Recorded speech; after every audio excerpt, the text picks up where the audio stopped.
Alright, everybody, we should be live for another Game Dev Cast here on the Game Wisdom channel.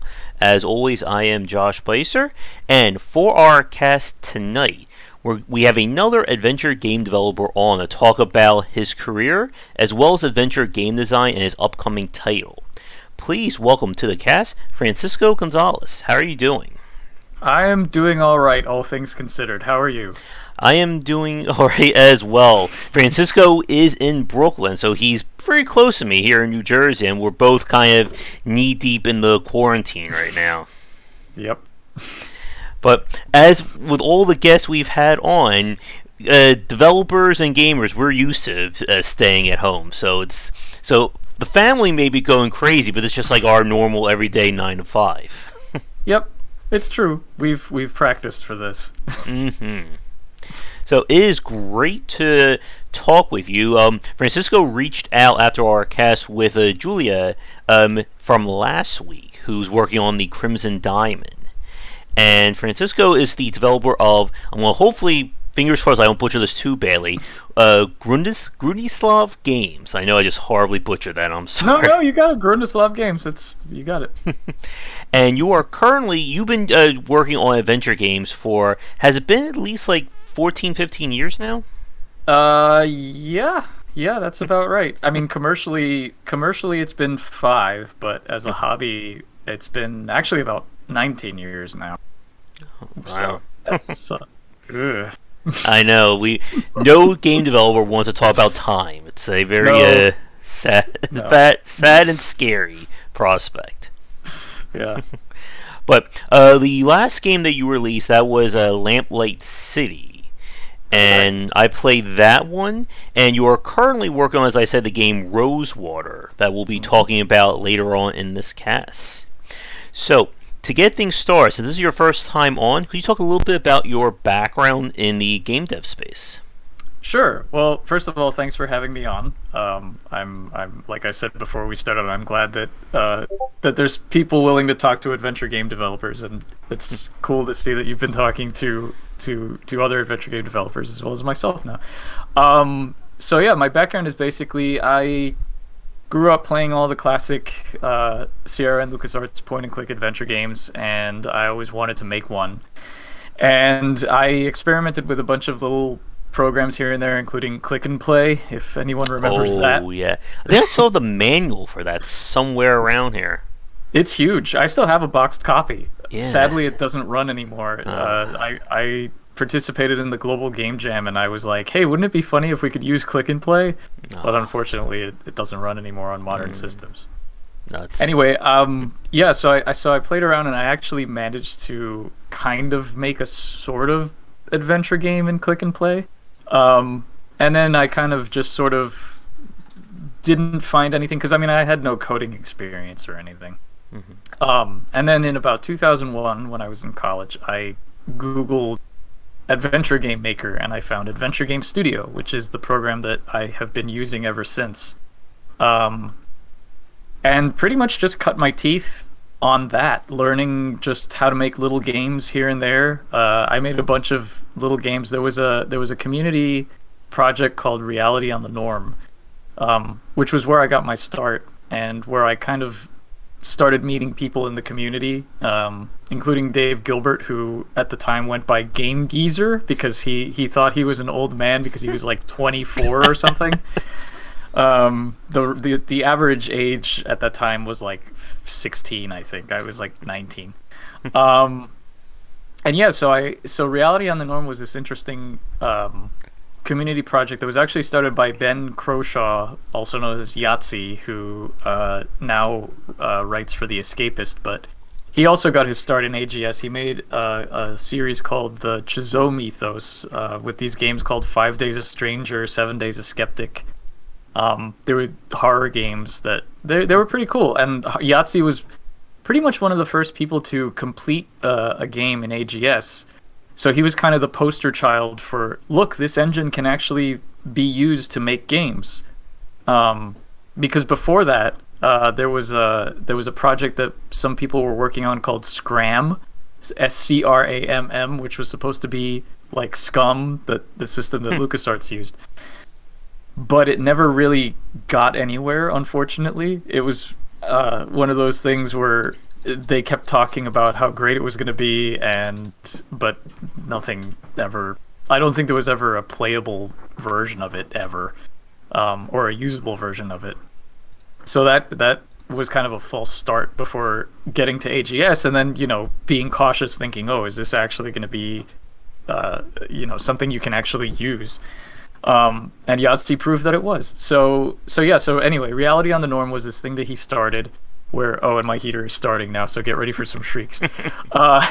It was this project where the idea was that anybody could come in and make a game, and the assets were intentionally drawn at the graphics weren't great. They were drawn in like an MS Paint, but the idea was that if you stuck to the style, it was a pretty easy to emulate style, even if you didn't really have any art skills. And so there was community assets, basically. People would draw backgrounds. Yeah, that sounds horrible. I'm looking forward to when it stops being cold and my heater stops, and the heater stops making these horrible noises of the damned.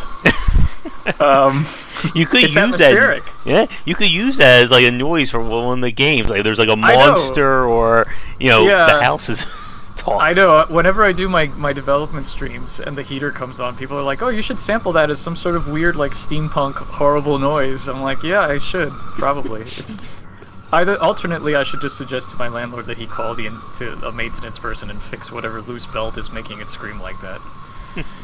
But anyway, that tangent aside. So anyway, back to Reality on the Norm. So the idea was that you could draw backgrounds and make characters. You could make your own characters, but any assets that you made would be uploaded to a community database so that anybody could use them. And the idea was kind of to make interconnected stories. So like if you made a game with character X, or you introduced a new character, someone could make another game and they would be an NPC in another game. And you had some designers who kind of piggybacked off of each other. I certainly did, and I know Dave also did. I made a game called The Lost Treasure of Reality on the Norm, which introduced a pirate character named Hooky McPegleg. And I also made a follow-up called Hooky McPegleg Pirate Postman, where he became the postman of the town, because Dave had made a game where the town postman was murdered. So I followed up on that and was like, oh, there's an open slot for a postman. Let's make this pirate who's illiterate be the postman. So then the game became learn how to read and then deliver the letters. They were pretty wacky comedy games. So yeah, I had a lot of fun doing that. And then after a while, the community kind of moved on, and I thought, well, what else can I do? So I got the idea to make this a series, because I had also tried making a couple of little games that didn't really go anywhere, and so I decided to buckle down and actually commit to making a bunch of games, or something that I could at least make a series. And so I made a series called Ben Jordan Paranormal Investigator, about a kid named Ben Jordan who, surprise, is a paranormal investigator. And I was very inspired by like Gabriel Knight, as it will be evident in later games in my career.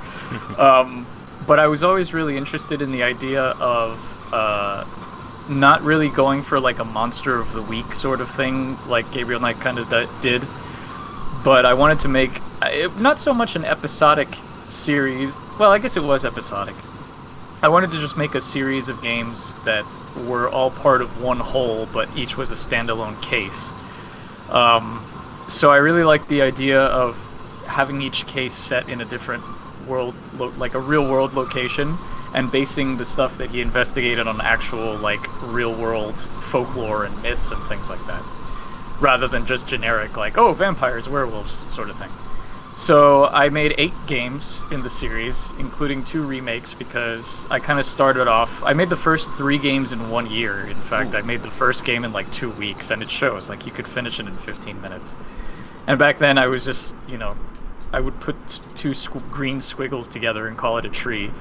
And so I was really more just trying to prove to myself that I could finish games. So I made the first few Ben Jordan games, and they were pretty well received. I mean, they weren't anything spectacular, but as I kept making them, as I kept making more, I spent more time on them. And by the time I got to the third one, that's kind of where I hit my stride, and that's where people started really engaging and getting into the series, which is why I went back and remade the first two, because I felt like they weren't quite up to the standards of the other ones. So I worked on the Ben Jordan series from 2004 until 2012, because with each game, the production time increased exponentially. The time between the last two cases was 4 years, because I got a day job and I was just doing it as a hobby, and there were times where I wouldn't open up Adventure Game Studio for like 6 months at a time. But meanwhile,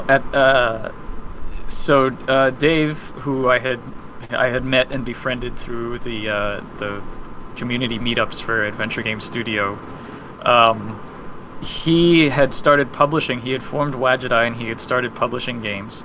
And he said, any game, I'd be happy to publish a game of yours. This was in about 2010, and so I was still working on the last Ben Jordan game. So I thought, oh yeah, sure. I'd love to try my hand at actually going commercial, but I want to finish what I started, and I want to finish the Ben Jordan series. So I did that, and then after that was in 2012, and at that point I thought, okay, well now I have to, I'd love to take him up on his offer, but now I have to think of something that's publish worthy. So I came up with the idea for A Golden Wake, which was my first commercial game, which was a story about a real estate agent in 1920s Miami. I went back to my roots again because I grew up in South Florida, and I always thought that the history of Miami in the 20s was interesting and would make an interesting backdrop for an adventure game. In hindsight, it probably wasn't the best. Like, how they talk about the art picture and the blockbuster picture. Mm-hmm. I probably was more of an art picture than a blockbuster picture to go out, but I mean, I had fun making it. I really enjoyed making it. And I was very happy that Dave was kind enough to publish it. So that was published. That came out in 2014. And it did all right. I mean, it wasn't a breakout hit or anything. I wasn't expecting it to be, because I mean, even as niche as adventure games are, a history-based game about a real estate agent is not exactly the most. It doesn't have the most broad commercial appeal. Let's just say. But no, I mean, the people who enjoyed it, and it was what it was, and I'm still happy with it. But anyway, so then at that point, I had the idea for my next game, which was Shardlight, which is a post-apocalyptic story about a young lady who has a disease and is trying to get a cure, and there's a corrupt government and vaccine hoarding, and it's terribly true to life nowadays, which was not my intent when I wrote it, but so things go. And so that was my next project, and that came out in 2016. And after that, I had the idea to make Lamplight City, because I wanted to make a game. I wanted to make a detective game where it was possible to get things wrong and where the game wouldn't hold your hand. Mm-hmm.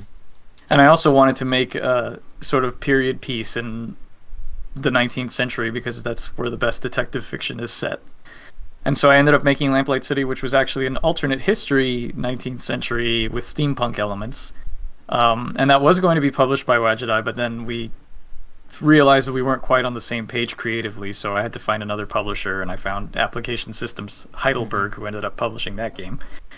So that came out in 2018, and now I am currently working on Rosewater, which is a western set in the same universe as Lamplight City, and is also being published by Application Systems Heidelberg, and if everything goes well, it will hopefully be out next year. So that's kind of my career in a nutshell. Sorry for the long-winded answer, but... Well, at least it drowned out the heater while it was going on.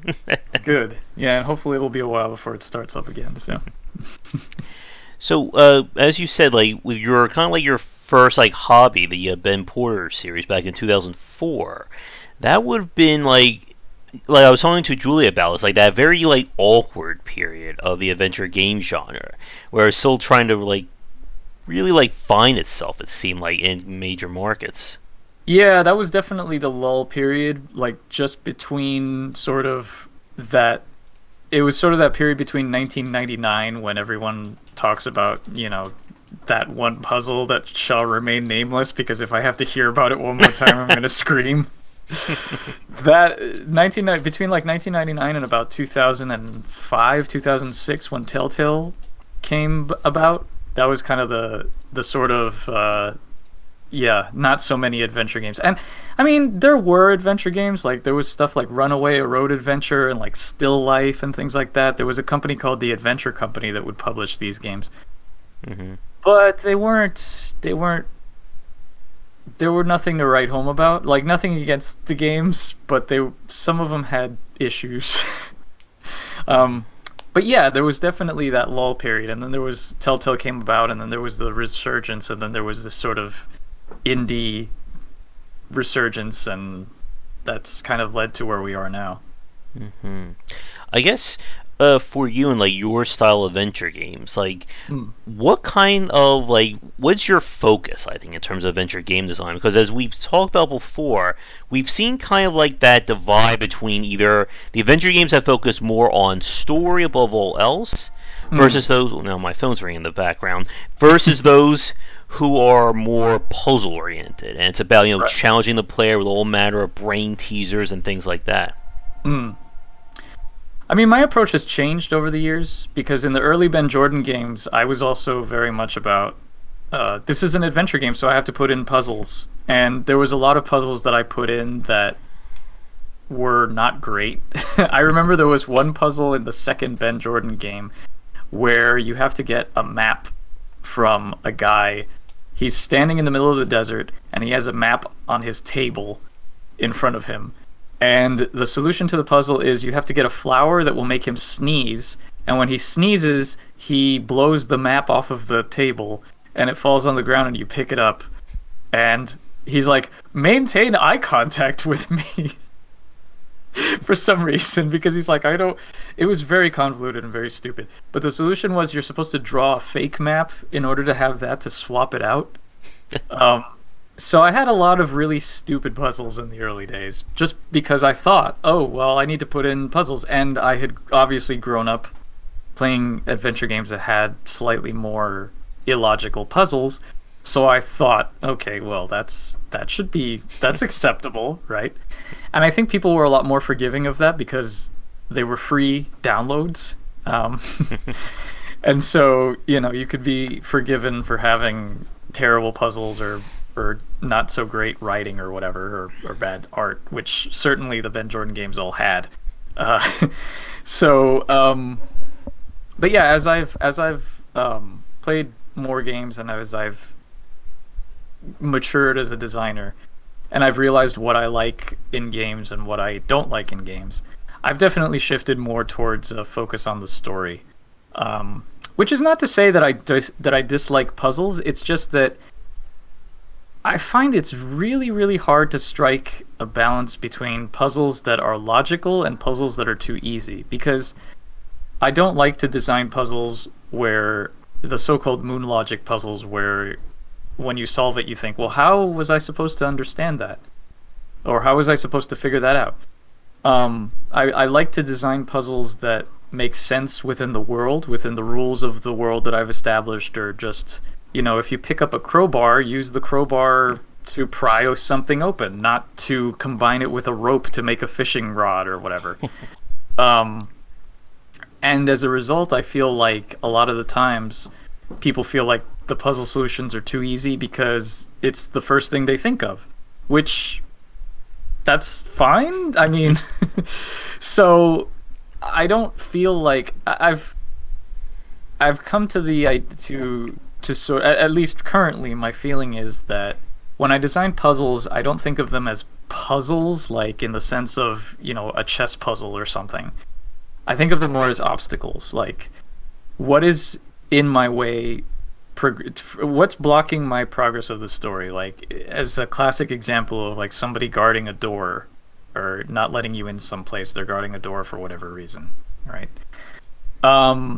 So my thinking is, in a classic moon logic type situation, they would probably say, oh, well, they would send you on a fetch quest. They would say, bring me random objects, and they wouldn't tell you why they wanted it. They would just say, well, bring it to me because I want this, and then you'd have to go and solve some random puzzle chain to get the thing, and then you give it to them and they go off, whatever.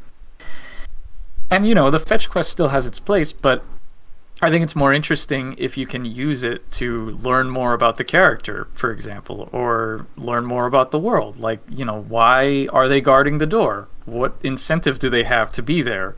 Why wouldn't they just be able to be bribed? Or what is it? Why do they want that particular thing? What does it say about them as a character that they want a sandwich, for example, or whatever? So I approach it more like that, and I try to design puzzles that they may be easy, they may be logical, but in solving them, you're rewarded by getting a piece of information or some sense of immersion, and in that, and making you feel like this world that you're in is actually something you're actively participating in, rather than just this stage that you're playing this game on. Mm-hmm. And kind of like that shift in terms of puzzle design, I think it's been very fascinating to kind of track, because I remember when I spoke with Dave with the first Blackwell game, the infamous blowing the paper off the desk or something puzzle, that I think everyone still complains about when they talk to him. It's very tough, I think, to design a puzzle that kind of makes sense like that, because as you said, if it's logical, most likely the player's going to figure out within a few seconds, and then they'll be like, oh, well, that was, easy. What was the point of that?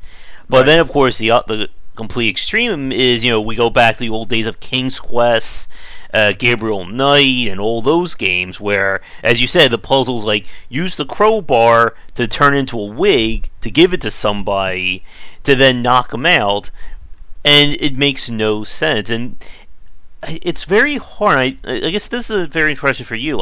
As you said, with kind of your focus on storytelling and kind of character writing, does that in a way infer on the puzzles in the game, as opposed to, again, having the puzzles kind of be their own obstacle that doesn't really exist within the game space? Yeah, I mean it's like what I said, if the puzzle serves to tell you more about the story or a detail about the character or even about the main character, because, more often than not, you have these protagonists who are, if you think about it, sociopaths, because they do these horrible things and they commit these atrocious crimes against these poor innocent NPCs. Even I mean, you can forgive Guybrush Threepwood, for example, in Monkey Island 2, because he's a pirate, and pirates are not good people. So yeah, him going around and putting rats in soups and doing all these horrible things against people, that, okay, I understand.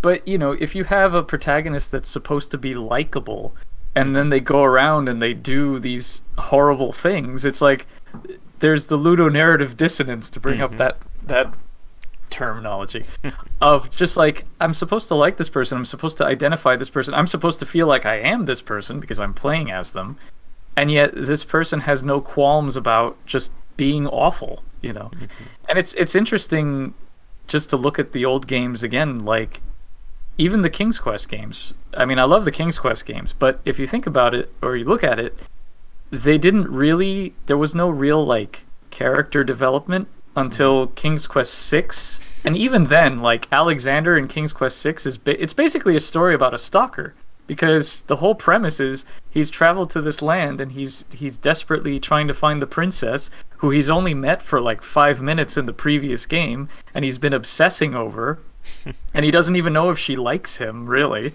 and the whole quest is built around that.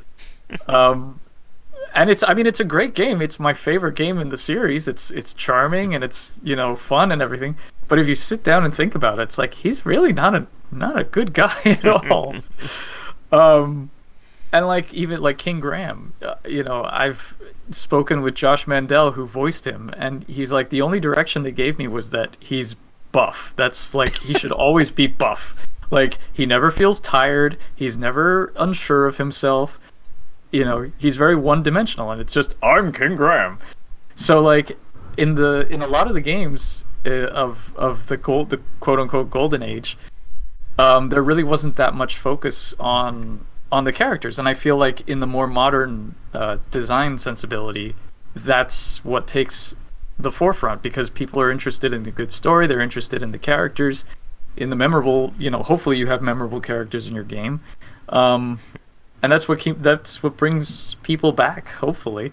But yeah, to go back to the question about the design, yeah, I feel like puzzle design should be integrated with character development in some way. Mm-hmm.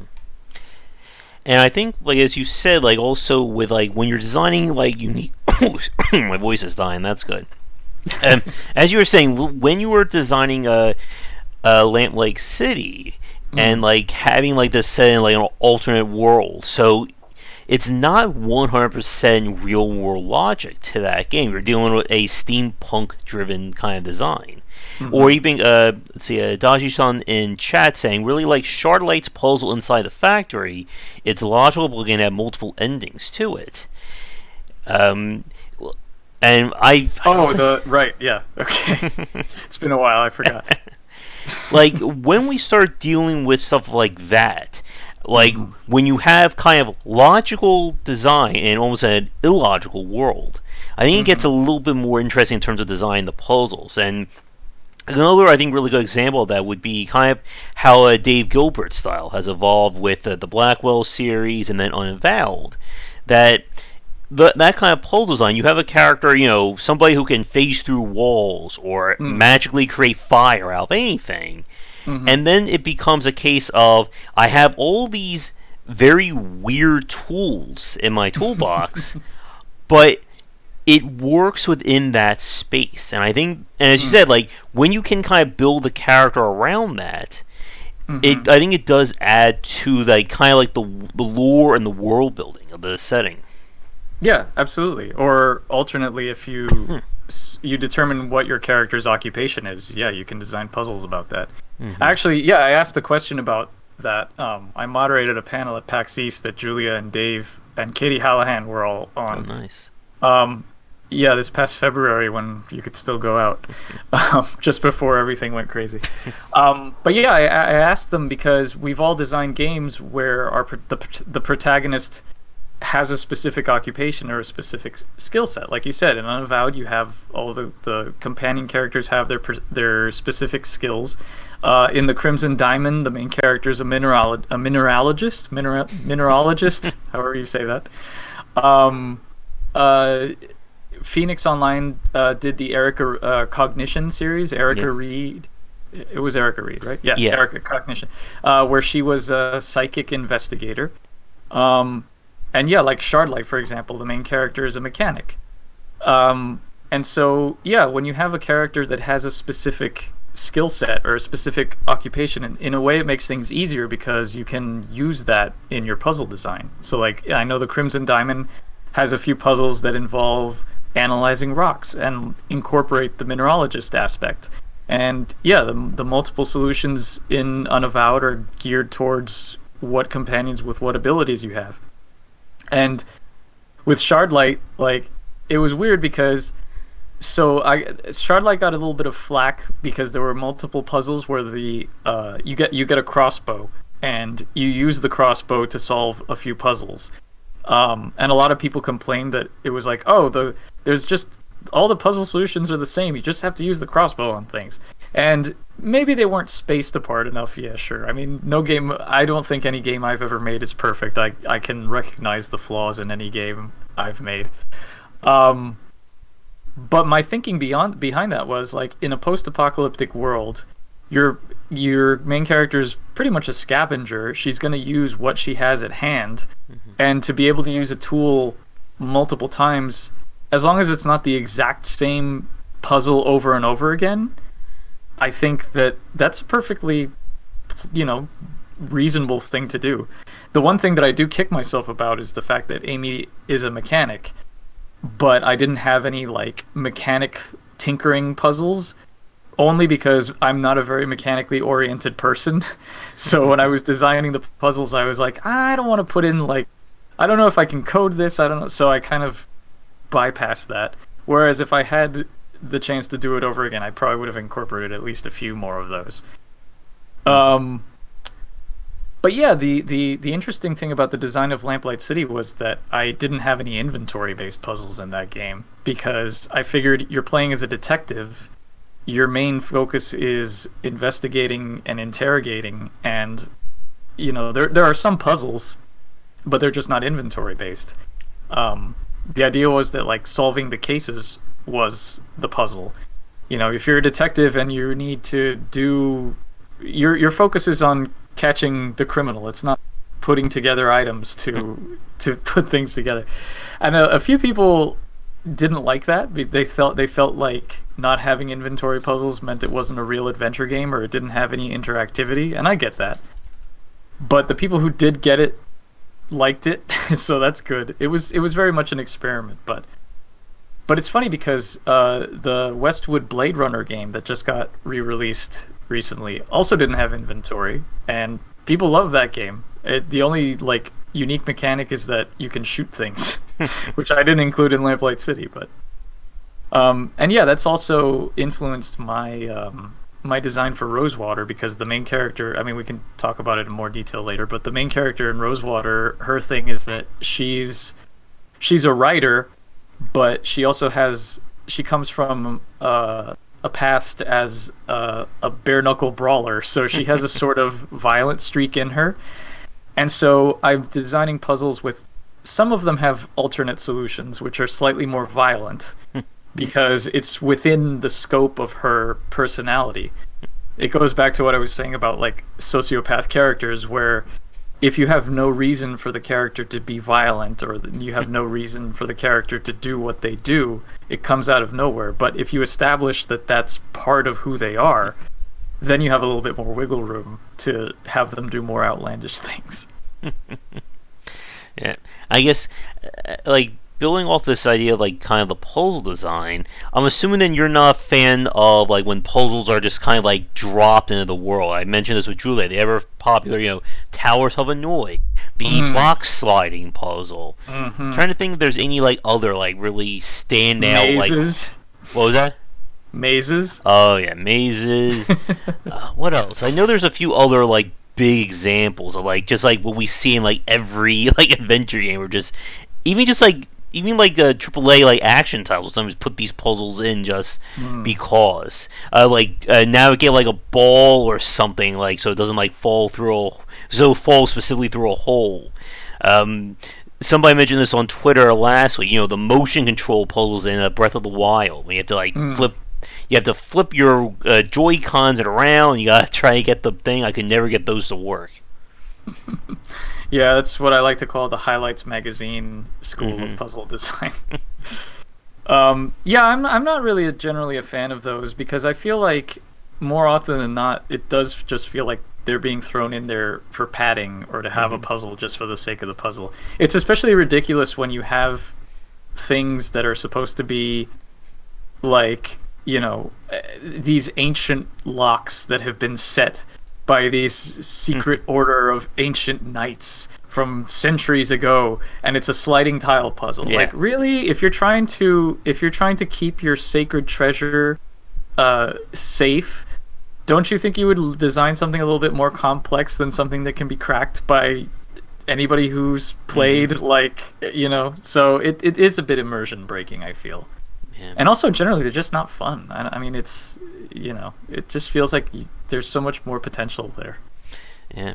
I don't know if you play the games from Artifex Mundi. I think I brought this up when I spoke with Julia. Like, they've been doing the whole hidden object kind of design, but they also put in some very light puzzle solving.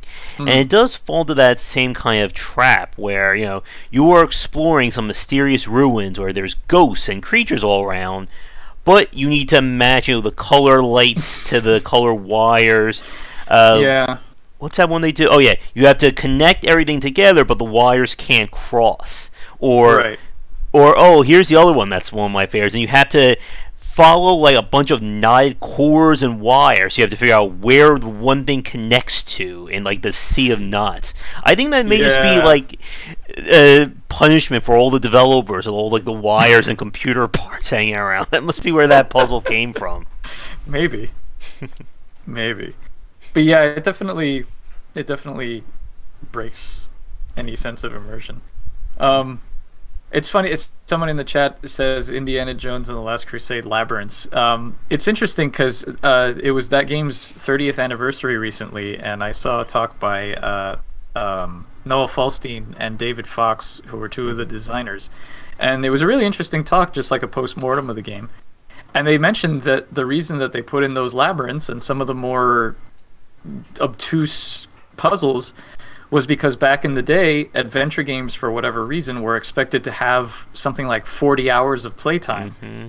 And in order to make sure that people got that, they did put in these puzzles for padding, because they knew that it was going to take people a long time. And it didn't matter that it was some terrible, boring thing. They got their 40 hours worth. So, yeah. Because if you think about it, if you know what you're doing, you can finish most of these old games in like 2 hours, with the exception of a few. But yeah. And I know that's something that we talk with a lot of other adventure game designers about, that a lot of those old school games, you could pretty much beat them within like an hour or so if you knew exactly what you were doing. And again, like the moon logic of some of those puzzles could just, like, there's no way you would figure that out on your own unless, again, you do the ever popular tactic of just combine every single item in your inventory one at a time and hope you get something that works. Yeah. Now, one thing I wanted to bring up about Lamplight that I remember when I played it was kind of the detective aspect of it. And this is one of the things I find very interesting about kind of more modern day adventure games, where we've spoken about this before, the idea of giving the player control or some control over the narrative. You, of course, mentioned Telltale. And Telltale, again, like whenever we have these chats about adventure game design and writing, they always pop up because they kind of like, they were really instrumental in a way of reviving the adventure game genre, at least for the popular point of view. Like a lot of people got back into adventure games with Sam & Max, Bone, and of course The Walking Dead. And what was the other one they did? They did, they did plenty. Yeah, they did like a lot of them. Toys. Yeah. They got every license under the sun, it felt like. Yeah.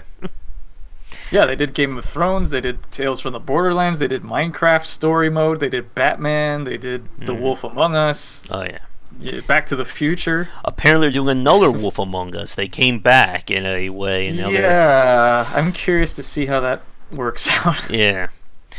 And like one of like their MO that developed was this idea, again, I know my chat's getting ready for me to say this point, they will remember this, the ever popular, your choice matters, except it doesn't. And but maybe it matters in the very loosest sense. And it's very hard, I feel, to write or make a story that feels meaningful, giving the player control over it, when you're still trying to tell that story.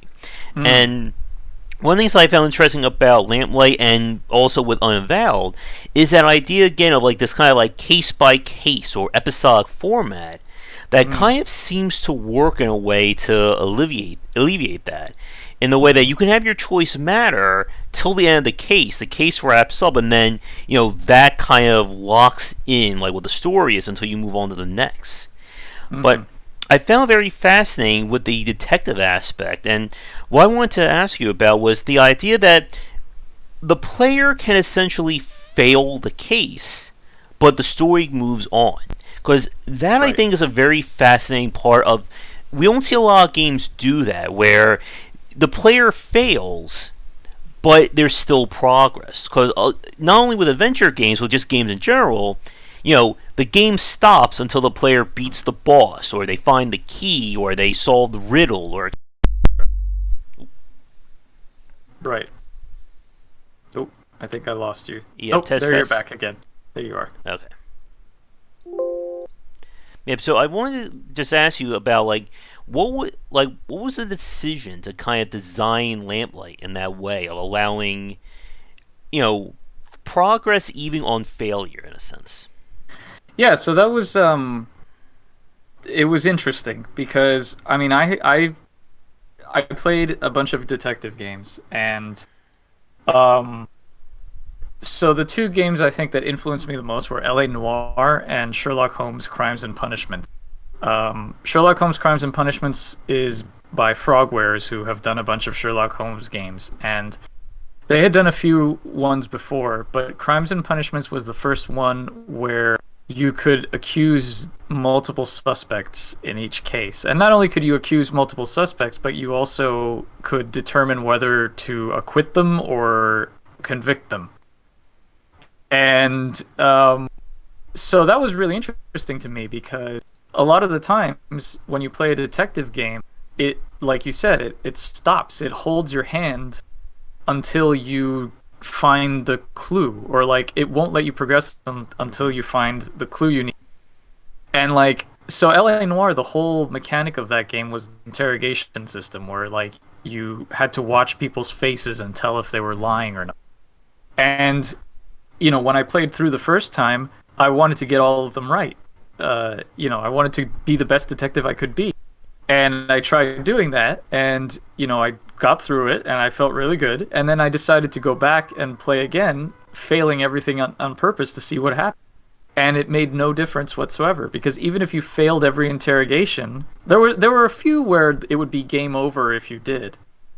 But then it would just restart you, and you had to do the interrogation over until you got it right. But like most of the time, if you failed an interrogation, instead of say that the interrogation led you to get a clue that would then give you the lead you needed to go to the next location. If you failed that interrogation, you didn't get that clue, something would happen where like there'd be a cutscene where like your partner was like, "Oh, look, I found this," or whatever. So you'd still get the thing. And there were instances too where you would like have to tail a suspect either by car or by foot or whatever. And if the suspect gets away, then it's again game over, and it restarts you at the start of the chase. So it presented you with the idea that maybe you had like, it was sort of like, oh yeah, be the detective, you can get the things right or whatever, but it didn't let you lose. And with Crimes and Punishments, you could do that. You could get the thing wrong, you could purposely accuse the wrong person, but nothing happened because you were Sherlock Holmes. And it was like you'd get an angry letter in the next case, like, "How dare you? But the story didn't change. So I was like, I like what they're doing, but I also want to see a detective game where you actually have to do the detective work, and it's possible to have leads that are incorrect, and it's possible to get things wrong. But if you do that, then you'll see consequences for that." So that was where I wanted to go. That was my inspiration behind the design of Lamplight City, which is why I wanted to do it on a case-by-case basis. And I also wanted to have each case have more leads and have it be possible to accuse the wrong suspects. And then I also fun because, you know, how many cases in real life actually get solved? That if you screw up all and you're stuck, what would be a dead end situation, like in the old games where if you didn't pick up an item in the first screen and you couldn't go back and you were stuck, have it be so that if you got into a situation like that, you could just declare the case unsolvable and then move on to the next one. So then I thought about how to make that satisfying in a narrative sense, because I know that I said a lot, it's okay to fail, but one thing that I learned is that failure is not fun. So how do you make a game like that where it's still fun, but it's still fun where, you know, if you're playing and you get things wrong, a lot of people, myself included, because I did this when I first played L.A. Noire, if I got an interrogation wrong, I would quit out, reload, and start again. How do you design it so that the player is not going to want to just reload again?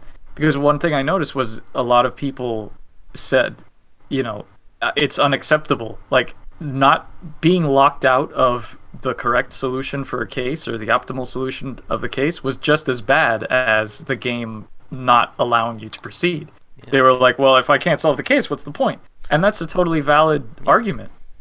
I'm actually giving a talk at Narroscope about this, about the challenges of designing a detective game where, you know, you can get things wrong, but you want to get things wrong.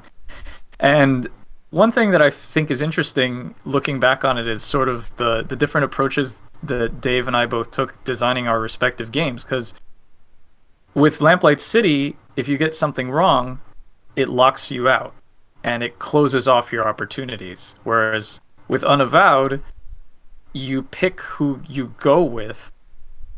You pick who goes with you on each mission, and that just presents a different set of choices. It's not like, oh, you picked so and so for this mission. Now you can't solve the puzzle that would have been intended for this person, but you can still get through it. And like all of the missions play out exactly the same. Like it's always the same person, it's always the same story. You just see slightly different variations of it in Unavowed.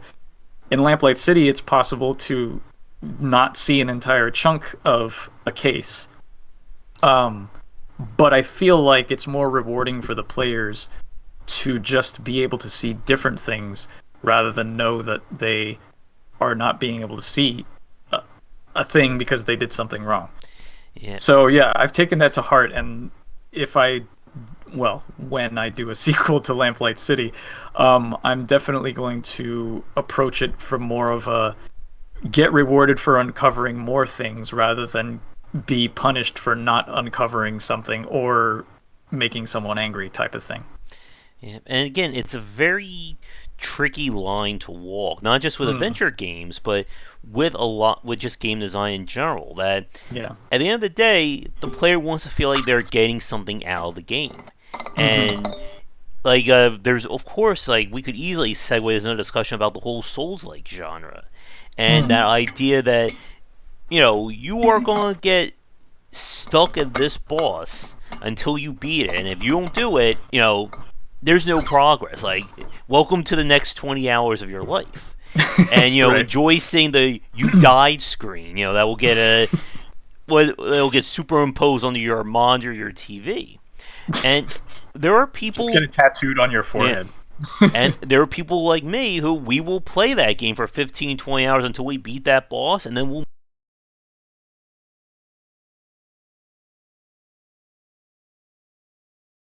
You hear me? Yep. Okay. Yeah. But there are people who don't want that they want to play a game and they don't want to be told, hey, guess what? That thing you did 3 hours ago, that was wrong. You just missed out on all this stuff. Right. And now you can't do it anymore. And it's a very interesting balance to walk like that, because it goes back to the whole Telltale conundrum that they want every choice to matter, but in the same vein, only one choice really matters, and that's the one that leads to whatever their major plot is going to be. Yeah. Yeah, my main... the thing that I wanted to make sure that I did in Lamplight City was, for example, if you accused the wrong suspect in one... to give a specific example, there's one suspect that you can accuse in case 1 that will affect the ability to complete a lead in case 3. And then it'll close it off because you meet somebody that they're related to, and they're like, oh, you put my daughter away, whatever, I'm not going to help you, blah, blah, blah, get out of my bank. But I was very conscious to never lock the player out of the optimal solution of a case based on decisions that they made in previous cases. So it's always possible, no matter what you do, to get the optimal solution for each case. You can screw it up within... The only way to screw it up is within that same case, because I didn't want what you just said to happen. I didn't want people to realize, oh, no, I accused the wrong person in case 1, and now I can't get the best solution in case 5. But in fact, in order to get the quote-unquote optimal, based on the achievements, optimal outcome in case 5... you have to correctly solve cases 1 and 2, because then you get extra leads that appear in case 5 that you wouldn't have gotten otherwise if you hadn't accused those right people. You still get the same, it still wraps up the same way, and you still solve the main case, but you get more information, you get a slightly more satisfying outcome, I guess, if you do that. Mm-hmm. So it was kind of a balance of those two things. Yeah. But I'm still learning, and I'm still working on it. So, and I find that kind of approach very fascinating when the player's choices, or there's an in-game like almost way of changing how the puzzles or how your decision making works. And I brought this up before. Did you have a chance to play the Council that came out? I want to say that was 2019. Yeah, I did. I have not played it. I've definitely heard of it, and I've definitely seen it, and it looks really interesting. But I haven't played it. Yeah, the thing that I always bring up about that game that I found so fascinating is that you actually level up your character, which is not something we usually hear from an adventure game, I think, other than like Quest for Glory back in the day. And so how it worked was the character would be able to get different clues or different points based on how you level them up. So if a puzzle, let's say you're in a library, you're trying to open up a door, and you find a book on occultism, and if you took the occult background, he can read that book and get an additional clue that he wouldn't have gotten otherwise. But if you didn't take that, there would still be enough clues or options in the area to get you through that door or get you around that puzzle. Right. Yeah. Yeah, just like having multiple options, but that's the challenge, because then you figure, like, you have to plan for, well, what's the tougher path, what's the easier path. Yeah. And that's the weird thing, because how do you define a tougher and easier path in an adventure game? Do you just throw an extra puzzle? Do you make this puzzle harder? Again, like we can talk about action games, that's easy. But, Right. Yeah, with adventure games, you just have to put in more puzzles. I actually found that, and this was total laziness on my part, I realized that in Lamplight City, like, in order to get the optimal solution to each case, those particular paths, those leads to follow, included the puzzles. Like, the other ones, you didn't have to solve any complex puzzles to get. You had to complete the sequence and get to the paths, or get to the end of the paths to be able to have the suspect available to accuse. But the optimal solutions involved like a quote-unquote adventure game puzzle. And I realized that I did that because I didn't want to spend time designing puzzles that, a third of players might not see, which, had I had more time and resources, I should have done, because it would have made it a little bit more difficult to maybe determine which was the right path and which wasn't. But live and learn. Let's see. Chris brought up Life is Strange. Which I also have not played. Yeah, I only played part of that free chapter 1. Haven't played any more since then. Yeah, me too. And again, like, we're seeing a lot more, I think, creative takes on adventure game design. Again, I think the last decade has been really big. I spoke with Julia, I spoke with Dave about this. In terms of, I think, bringing adventure games not only back, but kind of like changing, again, that focus to more of, again, like a narrative driven, as opposed to, solve 50 variants of Towers of Hanoi for the next 2 hours of gameplay. Yeah. I think games in general have seen a shift more towards narrative, because, you have your action games, you have your action adventure games like Uncharted, Assassin's Creed. Those are a lot more story-based. Even FPSs have more of a story base nowadays. And I mean, it was back in the day, adventure games were the genre that had the story. Where now I think a lot more adventure game elements have bled into other genres. Yeah. And adventure games sort of have this sort of this bad reputation now as being that genre of games with illogical puzzles, which is a shame, because a lot of people, it always kind of breaks my heart when I see people review adventure games and they say, "Oh, it's a great game if you're a fan of the genre," or "Yeah, it's great if you like that sort of thing." Like, I wish we could move past that and we could just say, "Look, it's a story game and it's got puzzles and whatever." But it doesn't have those horrible... Just because it's an adventure game, it doesn't necessarily mean it has all those horrible things that they get a bad rap for. Mm-hmm. Looks like Julia is in chat. Hi, Julia. She wants to know, did we discuss the failure mechanic and how it might work in Rosewater? We just talked about failure with Lamplight, but we haven't gone to Rosewater yet. Not yet. Not yet. Yep. And I mean, we could. oh yeah, we will for sure. All right. Yes. I think one thing like speaking about kind of the evolution of the adventure game genre, something I've been thinking more about lately is kind of the evolution of puzzle games in general. And I think, like as you were saying a minute ago, with having the time to put in more choices or more possible solutions, that it does feel like, and I've said this a lot about indie games, that the bar has, I think, been raised by so many great games that people expect, I think, more out of puzzle games as they do adventure games, as they do with any genre, if they're willing to spend money on it now. Yeah, I mean, I'm trying to think of examples of strictly puzzle games. I don't know, would Match 3 games count? Candy Crush. Candy Crush. Doesn't Candy Crush have like a story mode now? I think so. I think they all do now. Yeah, even that. It has, like, even hidden object games now have stories. Which just goes back to the point of, narrative is always going to be there. But sorry, what was the question? I kind of got distracted by thinking about Candy Crush. I guess just like about this idea of, I guess, elevating or evolving the genre and like kind of like what people expect out of it today than they did 15, 20 or even 30 years ago. Yeah, I think it's tricky because I've always felt like, and maybe this is just my cynical opinion, but I've noticed that anytime an adventure game tries to innovate or bring something new to the table, there's always going to be a section of the hardcore adventure game fans that no longer consider it an adventure game. Because adventure games have a very specific...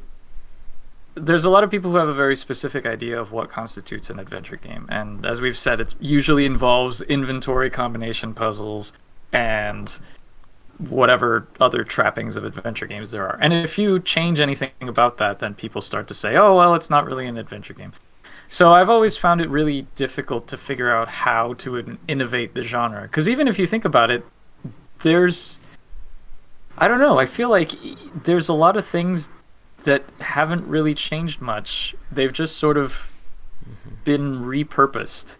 Even like the multiple solutions thing. Maniac Mansion had multiple solutions, and that was one of the earliest adventure games. I think the real evolution is just what we talked about already, the character development and just the more involved and more adult stories. Because I think also adventure games, a lot of people equate them with LucasArts, and LucasArts primarily made funny, comedy-focused games. And you don't really see that as much anymore. Yeah, like... Someone in the chat says we need hidden story games. I like that idea. I know. Find 17 bricks and read the Cask of Amontillado. Wow, that was a really nerdy reference. I'm sorry. Yeah, and we've had, like, for the Railers watching, oh my goodness, we've had so many discussions about what is a roguelike. Do we call it roguelike or roguelite? Right. And Sharky in chat will ask that question in about 10 seconds of me bringing that up. And it is a very, like, there's definitely a greater discussion I think we could have about, what is a genre these days? Because so many, like, the DNA or the foundation has seeped through to other games and other genres themselves. Like, you brought up Call of Duty earlier for having, like, an elaborate story or, quote-unquote elaborate story, depending on who you talk to. But it also has RPG elements. It has a persistent multiplayer. The whole... We had the when the Video Game Awards was announced, and they nominated like Call of Duty for Best Action Game, and that kind of like hurt my soul when I saw that it got in that place for it.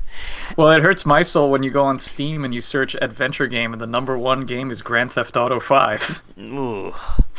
Yeah. And again, like as you said, like there's definitely been, and we've seen this with every genre, that kind of pushback in terms of introducing new elements or changing things around. And it's been, I think, one of the independent space's kind of strong suits with being able, or at least having, I think, some room to work in different elements to it. Because again, an indie developer doesn't have $50 million budget and investors, yelling at them, why isn't this game mass market friendly? Right. Let's see what is chat saying.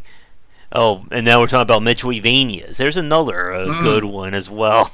Yeah, I've recently realized, because one of my points of contention is whenever a new adventure game gets released, it inevitably gets compared to King's Quest or Monkey Island. And my thing is like, come on, there's been a lot of adventure games released just in the past 5 years alone. Yeah. Stop comparing them to 30-plus-year-old games. But then you have an entire genre which in its name is a portmanteau of two 30-plus-year-old games. So. That's just what we do as people. We cling on to the past things we remember. Oh, yes. Now, one thing that you said a minute ago that I wanted to kind of build off of is the idea of dark storytelling when it comes to adventure games. And that, of course, brings up the idea of another thing everybody loves, the death traps. You open up the wrong door, guy dies. Or did you? I was watching they were doing a speed run of this game. It was like an old, I think it was like PS1 or 3DO adventure game where you walk through the front door, you take 3 steps forward, the chandelier falls on your head and kills you. So if you didn't know to not walk forward when you started the game, you were going to die. Right. Yeah, I take issue with design like that because I kind of feel like adventure games lend themselves towards exploration. I mean, for me, the whole appeal, the main appeal of adventure games is that you get to play in these interesting worlds that you can walk around and explore. And if the game punishes you constantly for just walking around and exploring, then it's pretty much discouraging you from playing. So, I'm not a big fan of that. Yeah. And let's see, Mr. Elru in chat brought up The Longest Journey. And yeah, Longest Journey I think is another one that has definitely, resonated with a lot of people. If Ken is watching this right now, live or recorded, I think, I remember he donated to when they did the Kickstarter follow-up for that one. Yeah, Dreamfall Chapters. Yeah. And Longest Journey, I remember playing that as well back in the day. And again, very fascinating. I think it definitely showed that idea that you could have a mature story, and it did have, it still had some very illogical puzzles, if I remember. I think I had to look up a few on my own there. But it still very much had that focus on the storytelling of the various worlds. Yeah, and it definitely still had, even though it was like a more mature storyline, it still had its moments of levity. Yeah. So here's a question. I should ask this to every adventure game designer we have on. If we do that roundtable cast, everyone, I'm going to have to bring this up. What is the general consensus about Myst? Chris brought this up in chat, and Myst is one. Headsets back. Myst is one of those games that people speak so profoundly about consumer side, but it just seems like a horrible adventure game in a way. I've never played Myst. I have to admit, I've never played any of the Myst games. It sort of passed me by. I guess I just was never interested in it. I remember I know I'm a heretic. I remember Christmas 1997, a friend of mine got Riven, and I was like, I've got the Curse of Monkey Island, and I like this better. But my girlfriend loves Myst, so I know about it through her. And I know of several other people who like Myst. And I feel like Myst is really more of a puzzle game than an adventure game. It certainly has a story, from what I've gathered, but I would say that the primary focus of the gameplay is solving the puzzles, exploring the island and solving the puzzles. So I would say it leans more towards puzzle than strictly narrative adventure game. But again, it's one of those genre bending things. I mean, in as much as the seventh guest is an adventure game. The seventh guest is a puzzle game, which just has story elements that you unlock for solving the puzzles. But yeah, I mean, I don't have any ill. It's fun to tease people about Myst, but I don't think it's a bad game. I don't think it killed the genre. I don't think it. I mean, it did great. It's to be commended for its financial success and its ability to reach so many people. I mean, my dream is to branch out and break out beyond just the hardcore adventure game fans and reach, the mainstream. So, kudos to them for achieving that. Mm-hmm. And I'm trying to think if there's anything else like generally about adventure game design to bring up. I guess anything from you that you wanted to talk about. Yeah, I'm trying to think of something that's not an overlap of what Julia may have talked about already. Yeah, I don't know. Anybody in the chat got any adventure design questions? I mean, we pretty much talked about don't do annoying puzzles. Yeah, don't know. How does it? I have a question. Here's a question for you and for the chat. This is just from a designer's point of view. If a game has voice acting in it, do you prefer to have the subtitles on by default or off by default? Oh. Because personally, I seem to feel like I'm the only person who, if a game has voice acting, I want to enjoy the voice acting, so I turn the subtitles off. But I feel like that's not the popular opinion. Yeah, for me, I think I'm with the chat. I like to keep the subtitles on. I think one thing, if I'm streaming games, I definitely keep them on as well, so that way the chat can see it if they can't hear it. Yeah, that's definitely. I think that's definitely a consideration. Streaming nowadays is a big thing to consider.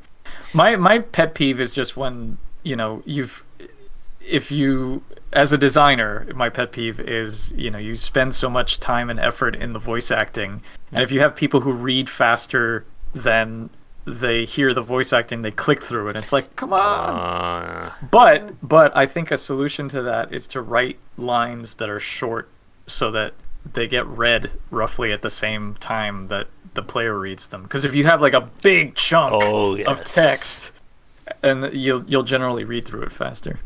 Yeah, you're gonna hate me because I do just that. Like, there's a big block of text, I will read that, and I will just skip the voice acting like every time that happens. Yeah, no, but I mean, like I said, the solution I think is just to keep it punchy. Because also you don't as a player, I get it. You don't want to sit there and have to listen to this whole block of text get read. Mm-hmm. Especially if it's like nothing is happening. If it's just like a 2D adventure game and the characters are just standing there. Like if it's a 3D game and camera angles are shifting and things like that, then that's a different story. But my big pet peeve is that when you have like characters fall in 3D space and the camera just keeps like frozen still on like the two characters, perfectly like in their own like quadrant. There's no interaction. They're just standing there like blank, one blank expression talking to another blank expression. Yeah. And it just kills my interest. And for people who watch, yeah, and that's another good point there, Chris, too, that if the accent is hard to understand, or I've played some games where the only way I would understand what that person was saying is if there was a subtitle. Oh, and see you later, Juliet. Yeah, we're still stopping by, Julia. We're still talking about doing that roundtable. Now I just need to get Dave on board, and then we can really just have an adventure game chat for who knows how long that will last. Oh, that will last for like 10 hours at least. It'll be its own adventure game. Yeah. We could throw puzzles on screen for people to solve while we're talking. You can't watch the next part of the cast until you solve this puzzle. I'll give you my opinion if you solve this sliding tile puzzle. There we go. Perfect. But back to like the 3D side of things, like it's one of the reasons why, as someone who plays a lot of action games, I've always gotten to like games like Bayonetta, Devil May Cry, where it's not just a character talking. There's motion, there's something going on besides two characters just standing in perfectly still and talking. And you brought up LA Noire earlier, and that's the one Rockstar game that I kind of wish I had a chance to play when it first came out. Because that whole idea of reading somebody's facial tells or reading their, tics sounds very fascinating. And again, like, it's kind of like the idea of having the player be a part of the story. I know, as you said earlier, with the idea of like creating a detective style game, that I think that's one of those ways of doing that. If a player can solve something by their own skill, like let's say the player actually noticed that something weird was going on. Let's say they actually heard a noise and then they go investigate and they find a clue that way. It makes them, I think, feel like they're a part of the story. Mm-hmm. Yeah. Yeah. I got nothing to add to that. All right. I think with that, as a quick time check, we are just a little over an hour and 10 in. So I think we could probably go for, depending on how much we talk about with Rosewater, probably another good 30, 40 minutes, if that works for you. Yeah, sounds good. Actually, I noticed someone asked in the chat about that's right. A specific process for dialogue writing, and I think that's it's an interesting what you brought up about the 2D versus the 3D space for dialogue, and what you were saying about like moving around, and that's one of the things in 3D games where, like, for example, even just like Grand Theft Auto, for instance, if there's a piece of dialogue where like the characters are having exposition or whatever. Like it'll happen as you're driving. So like you're driving to a place and the dialogue is happening. And so you as the player are actively participating and doing something while this dialogue is happening. It's the same way in like a 3D adventure game. If you're walking the characters will have a dialogue as you're walking to the destination you're going to. So you're still actively playing the game while this dialogue is happening, as opposed to most 2D games where you just have to sit there and watch. And that's one of the things that is tricky to design for in 2D games. But yeah, as far as like how the process of writing dialogue, it's pretty much just I think about the characters, what they would say, I write it down, I look at it a while later, think, ooh, this is crap, and then I rewrite it. And I guess here's one other general question I wanted to ask you. I think I asked Dave this question as well when we spoke with him. The idea of writing a story, both as kind of like the meta narrative or the grand story of all the cases, versus the like case by case structure. Does that, like, in a way affect how you write the stories? When you have this idea that you have a self-contained plot for, like, case A, but you also have, the actual story of, the game itself? Yeah, I mean, for me, so my design approach has also evolved. With Lamplight City, I wrote down the design of each case, like an outline on paper, and like I tracked all of the possible solutions and the paths and things like that. And I also did the same thing with the overall story. Before that, when I made games, I usually just kind of made them up as I went. Like I would write a basic plot outline, but I wouldn't really flesh it out too much. And I would write all the dialogue in game as I was coding it. I did the same thing with Lamplight City. With Rosewater, I did the design all on paper first. I have my notebook right here. You can see here, look, I even mapped out the town. I did a little storyboard for a cutscene. But I wrote everything as far as like all of the plot beats and things like that, and the design and like what the puzzles might be and whatever. I haven't written any dialogue. Well, I have been writing dialogue, but I'm writing all of the dialogue externally before I put it into the game. And I'm building the game so that the puzzles and the playable parts are all there with very stupid placeholder dialogue, just like, I am reacting to this, or this is happening now, whatever. But I want to have everything as a cohesive whole first before I go and I don't want to make it up as I go along. Because one thing that I found, or that I find works better, is if you have a better idea, generally speaking, of what your whole thing is going to be, then it's easier to, for example, put in little clues at the beginning that are foreshadowing. Because, like, if you're making up your game and you come up with something really cool in Act 3 and you make no reference towards it at all beforehand, it comes out of nowhere. Or, like, maybe you can't find a good place to put it in before. I kind of feel like that's what happened with Shardlight. Like, I would design it, and then I'd be like, puzzle goes here, puzzle goes there. And as a result, like, once we got kind of towards the end of it, when I was running out of time, I was like, oh no, we have to get everything together. So, like, the last section of Shardlight feels a little rushed. But, like, with Lamplight City, I was like, okay, I know what the overall story is, and I know what the overall theme of the game is. And so I can put little elements of those themes into each individual case. So, like, one of the main themes of the game is Miles, the main character's relationship with his wife, and how he's keeping the secret of the fact that he hears his dead partner from her, and how their relationship is strained because they have these trust issues, or at least he feels like he can't tell her and she knows, that whole thing.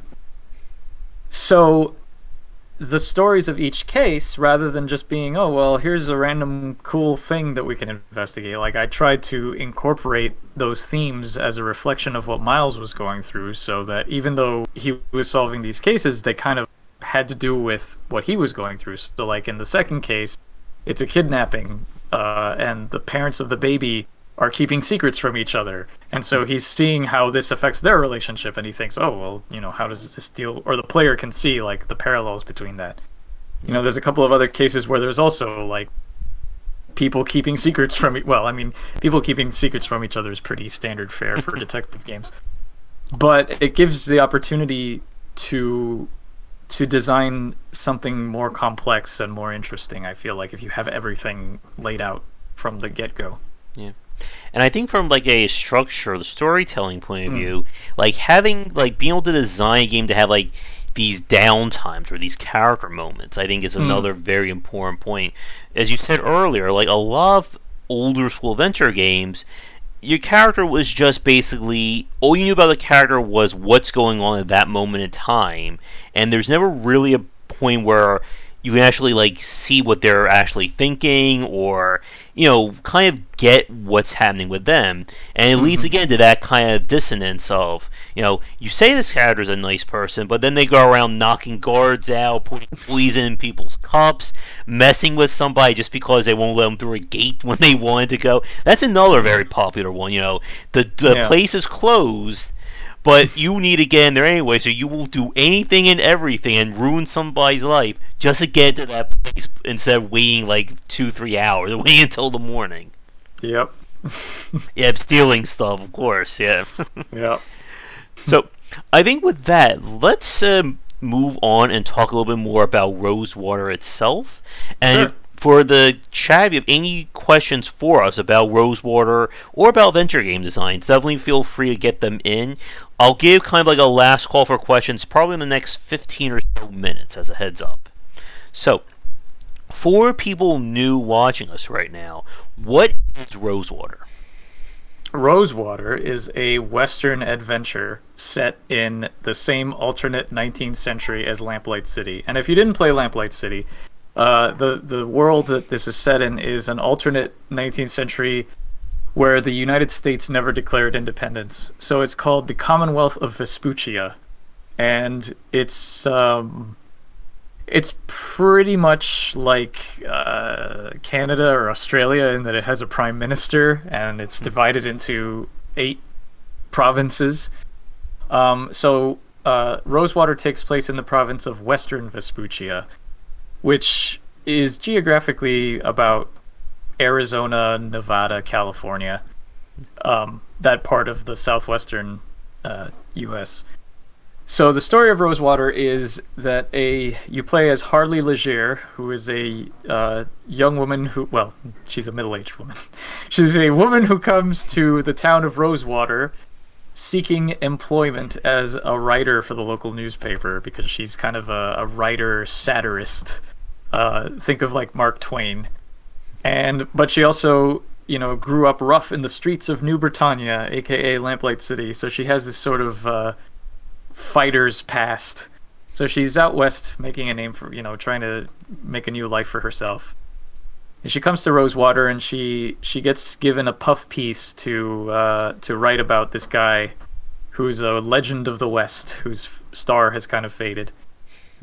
And when she interviews him, he says, "Listen, I'm putting this posse together to go look for some money. Would you be interested?" She says, "Okay." So, I mean, she doesn't just say okay. There's more to it than that. But so she recruits this ragtag group of folks, and they go off on an adventure across western Vespuccia to find this missing man's money. And there's twists and turns, and hijinks ensue. And that's the brief synopsis. I think that may be another adventure game trope. The protagonist is always very willing and eager to go on these crazy adventures. Hey, would you like to go fight a dragon? Yeah, sure, why not? I mean, on the one hand, you wouldn't have a game otherwise. Yeah. But on the other hand, yeah, she's not like chomping at the bit. She's not like, "Oh boy, yeah." She's a little hesitant, but So does this take place in the same time period as Lamplight, or like in a different time period from it? It takes place 6 years after the events of Lamplight City. Okay. So Harley is actually the sister of Bill, who is the dead partner in Lamplight City. So there's the connection there. Man, so in terms of like the world itself, I'm looking at screenshots of the game now. That am on the store page. So you're going for, again, like kind of having more inventory style puzzle design. Did Lamplight did not have an inventory, right? I'm trying to remember. That's right. Yeah. Lamplight City didn't have an inventory. Like if you picked items up, they were saved in your casebook as clues. Yeah. And if there was an occasion where you needed to use it, like the cursor would automatically change, and it would generally give you the option if you wanted to use it there. But there was no like manual open inventory, select item, use it on. Bring it in the world, yeah. Yeah. I guess in terms of the design, like, I think this could also go back to Julia's question from earlier in the cast. Like, how are you changing or evolving your design from Lamplight into Rosewater? Well, the main difference is that Rosewater is not a detective game, so the whole okay to film thing is irrelevant because you're not investigating anything. It's not a detective story. It's definitely more back to traditional adventure game inventory puzzle stuff. What I have changed though is a little bit of the one-click interface, because Lamplight City was a one-click context-sensitive system where if you hovered over something and you could only look at it, the cursor would turn into a magnifying glass. If you hovered the cursor over a person, it would turn into a pair of lips because you could pretty much just talk to them. And a lot of the times what I did for multiple interactions was if you looked at something and then you could interact with it, the cursor would then change into a hand icon, but you had to look at it first. But whereas with Rosewater, I'm using a radial menu. So it's still a single-click interface, and if the only thing you can do with a hotspot or a character is look at the hotspot or talk to the character, the cursor will change to the appropriate icon. But if it has multiple interactions, the standard pointer will start glowing, and when you click, a little menu will pop up and it'll say, look at, push, whatever. So so you feel like I think that will hopefully appease the people who felt like Lamplight City didn't have enough interaction. And of course, there are inventory puzzles. But again, I'm trying to design puzzles so that they have multiple solutions, and because the main thing I wanted to focus on in this game is the relationship with the companions. So once you get your posse together, and you actually make the journey to where you're going, the game is divided into 3 acts. The first act is fairly linear. I mean, in the sense that the story goes from A to B in the first act. How you get there varies, and what you can do varies. But then once you get to the second act, it becomes more modular, more encounter based. So you're going on this journey, but throughout the journey, there will be little breaks where a little like one scene vignette will play where you meet someone on the side of the road and you have to decide what to do with them, or like you'll have a specific companion will say, hey, help me do this, and you go off and you help them do that. And then you have like main story scenes where all the companions are together and you play through the mission, quote unquote. Sorry, go ahead. I was going to say, like, in terms of like the pacing or the structure, do you have a limit on how many of your companions you like go on a mission with, or are they like all available like at any time? So there's 5 companions, and the way I've structured it is that it plays out randomly. So like you'll start, like the journey starts and a vignette will start, but it pulls from a pool of however many will end up being there. Let's say there's 15 total vignettes. Mm-hmm. It'll play vignette 6. Then it'll go to, it's time for a companion encounter. And then it rolls. And it's like, you'll only get one, each companion will get their own encounter, but the order that those encounters play out will be different. And I've also planned 2 encounters per companion, so you'll get either encounter A or encounter B, which will encourage replayability. Ideally, no one will get the same exact playthrough twice. But then the idea is that, what you do and how you treat them and how you talk to them will affect your relationship with them. And that relationship with them will then dictate how certain things play out. So it's kind of like the game goes linear, branch, and then multiple paths to the end, and then ending at the same point. I also love that somebody else does the hand gesture when we're trying to describe mechanics too. It's great. Yeah. I talk with my hands. I think everyone does when we're on like video like this. Yeah. One thing that I wanted to touch on that you were talking about a minute ago regarding the having the UI, that what was it again? I forget the exact term. It's just a single-click context-sensitive. And then, like, when it opens up the radial menu, that's what. Yes, the radial menu. Yeah. One thing that I always found interesting, as somebody who didn't grow up playing a lot of the old-school adventure games, was getting that UI to feel right in the player's hands. Very old-school adventure gamers will, of course, remember the text parser, Zork, King's Quest. We go to, and that had like the verb system. You eat food here or jump over there, and I always found like UI design to be very fascinating when it comes to adventure game design, because, like, again, as somebody like me who grew up playing action games, it always feels so slow. But conversely, for people who grew up playing adventure games, like, that is kind of like the pace that they've come to expect from that genre. Right. And like when you're like sitting there coming up with like the UI or the structure of how the player controls things, I guess, what are you thinking about in terms of, I guess, I'm not sure if game feel or the feel of the game would work in this specific solution or this specific circumstance? Yeah, no, I get what you're saying. Yeah, the interface has always been interesting to me, because text parsers, for example, I feel like the main challenge was figuring out how to get the text parser to understand you, which more often than not was probably frustrating. But then on the other hand, when you found that correct phrasing or that correct sentence, you felt really good, because you were like, oh yeah, finally it understood me. And of course, I mean, I grew up playing like the Sierra games and the LucasArts games, like you said, with the icons and the verbs and stuff. And when I started making games, like the Ben Jordan games had the traditional Sierra interface where it was the icons. And then as I made them, the more of them I made, I ended up, instead of just having a single icon for talking, I had a talking icon and a question icon. So when you talk to people just with the talk icon, it would just be like small talk, and then the question would lead you to actually like ask them about relevant topics and stuff.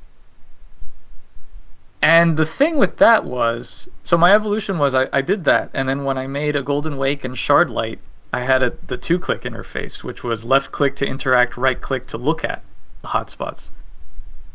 And then I moved on to single click for Lamplight City because what I realized was the each style had its particular limitations that I wasn't happy with. So, for example, having to write a description for every single possibility of the icons or the verbs or even that.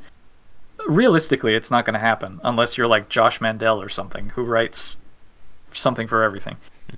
But more often than not, it would lead to just in your exploration of the game getting messages like, "Oh, that doesn't work. Oh, I can't do that." So with the 2-click interface, what I noticed was no one right-clicked. So like there were certain things where you would get clues by looking at things, and a lot of people didn't look, so they wouldn't get those clues. So like you would click on something and you get the interact message, which was I can't do that because it was a hotspot that was designed just to be looked at, not to be interacted with. So you're playing this game and the character is, or the narrator is constantly telling you, no, I can't do this. No, I don't want to do this. No, no, no, no, no, no, no. So it's like, why are you playing? It's like what we were saying before about the game killing you for exploring. This is the game telling you no and pushing back for interacting with it, for playing it. So like, where's the fun in playing a game if everything you do tells you no? So that's why I went with the single click interface, because I figured, okay, well, everything has a response no matter what. But then that limited it a bit because it only had one response. And so then there was that argument of, oh, there's no interactivity here. So with the radial menu, I figured it would be interesting to at least, if you want to have a unique interaction for something, you can include it as a special case, a special verb on the radial menu. And you know that because it's there, you're going to get a response, because why else would you have put it there? So I feel like it's a little bit more rewarding for the player, because you know that no matter what, you're going to get a unique response. Mm-hmm. And speaking about unique responses, as you said earlier with Lamplight, like you had like each case set up to have multiple endings based on, did you solve the case correctly? Did you accuse the right person?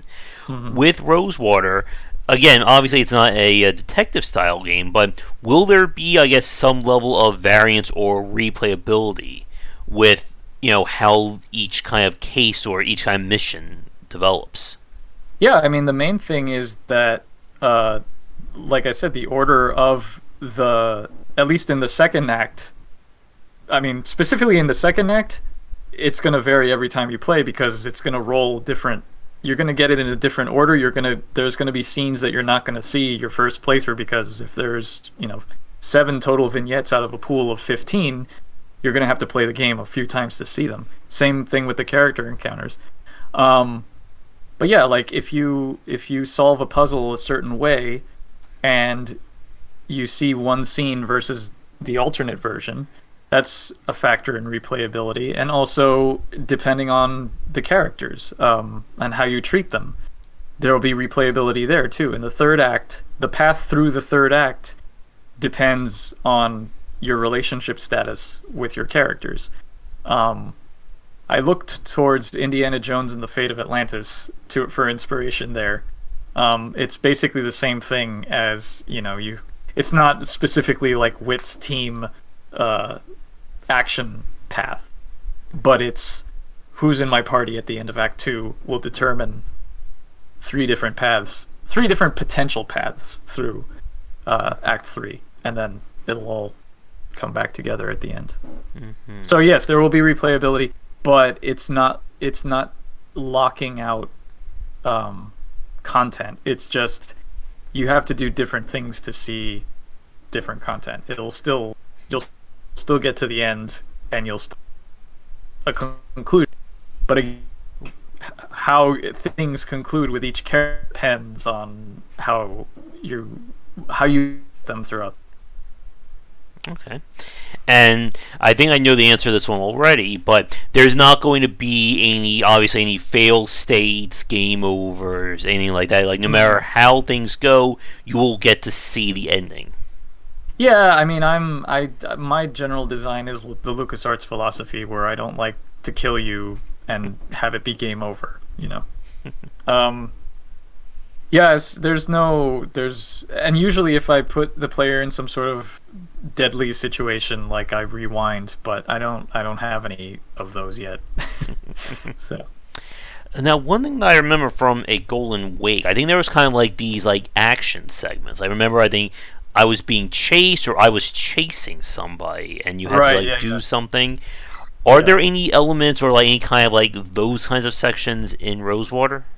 So far there's a section where you have there's a shooting section, but you don't have to do it. There's ways to bypass it, so you can either try your luck and be a good shot, or if you suck at shooting, you can ask one of your companions to shoot for you. But there's no required action sequences. I'm trying to think. Yeah, no, there's not going to be anything like that. All right. I think I have a few more questions, and for chat, we are just about at an hour and 40 in. So this will be our official last call for questions. If you have anything for Francisco regarding adventure game design, Rosewater, or anything along those lines, please get them in now.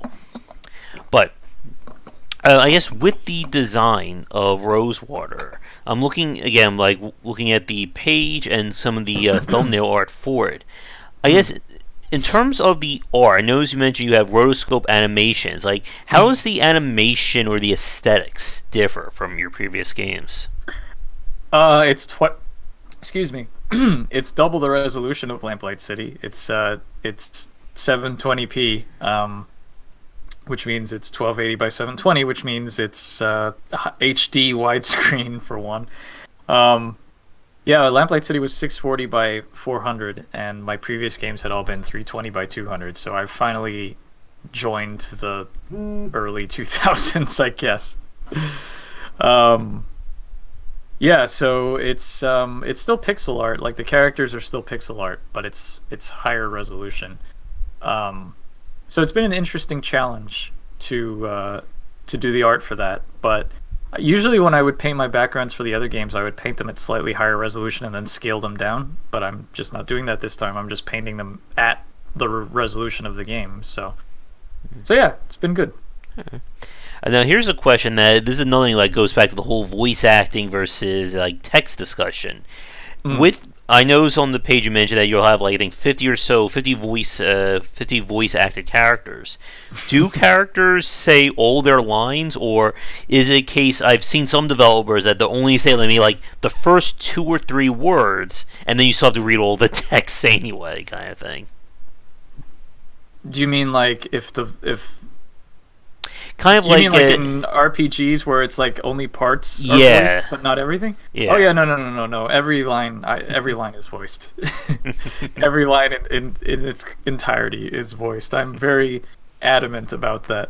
I mean, the voice acting is like getting to direct the voice acting. I always feel is the biggest reward because you've spent so long writing and doing this to actually hear actors reading your dialogue is such a treat that it makes it all worth it. And I mean, I feel like voice acting, especially good voice, obviously you're not going in with the intent to have bad voice acting, but I feel like it's so much more immersive to have the characters speaking, so that's why I like doing it. Yeah.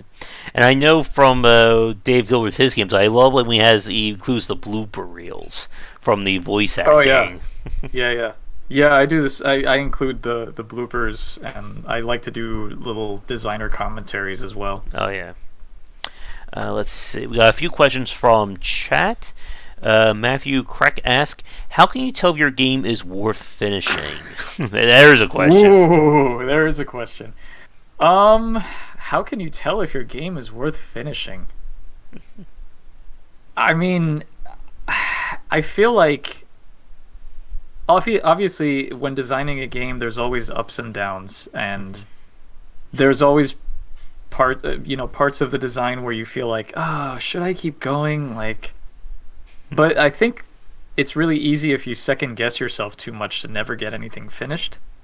So as long as you have a good idea that you're excited about and you're still excited about it 6 months later, I'd say that's a pretty good sign that you're onto something good. And I mean, design is such an iterative process that you never end up making 100% the game that you set out thinking you're going to make. So there's plenty of wiggle room to kind of surprise yourself as you go. And having little moments like that, whether it's actually coding something that you've had in your head for a really long time and seeing how it works, that can get you excited again.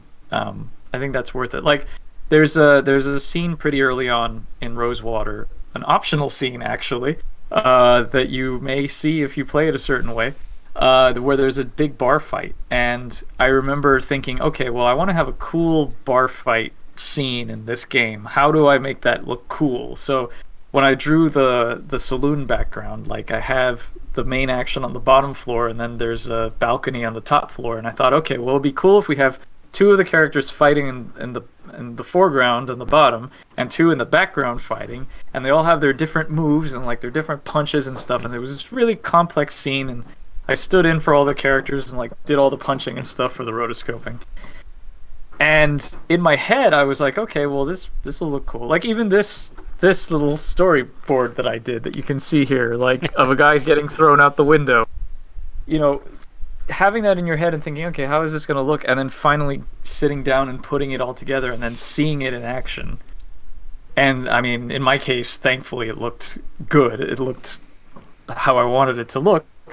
And I thought, okay, this looks really cool. Like, I got this. So that sparked my excitement again.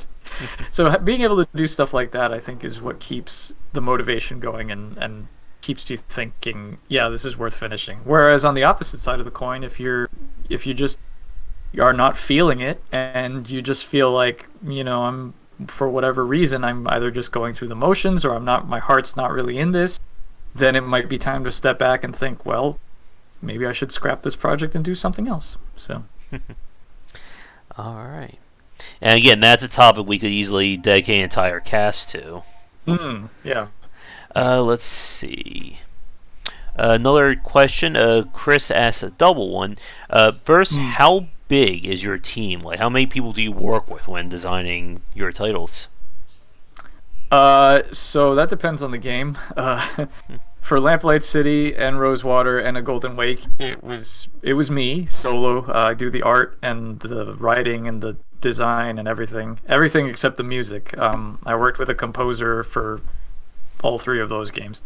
On Shardlight, I did the writing, the design, the coding. I didn't do the art. Ben Chandler did the art for that one and the animation, and obviously someone else did the music. But yeah, generally speaking, I'm a one-man team, and I am still having fun, Chris Garrison. I still have. Sometimes I have days where I'm like, ooh, and I'm hitting my head against the wall trying to think of what I got to do next, but I'm still having fun doing it. I guess here's a question for me. I think this is something that I think other developers will find interesting.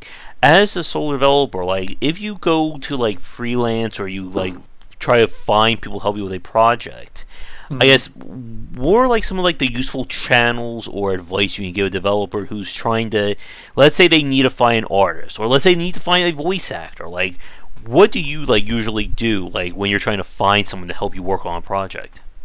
I mean, I can answer that. I can answer the question for voice acting, but I mean, I personally have not put out calls for. I mean, I guess the closest thing was when I wanted to do Shardlight, I reached out to Ben and I said, "Hey Ben, you want to make a game together? Let's make a game together." And then we came up with the idea for Shardlight.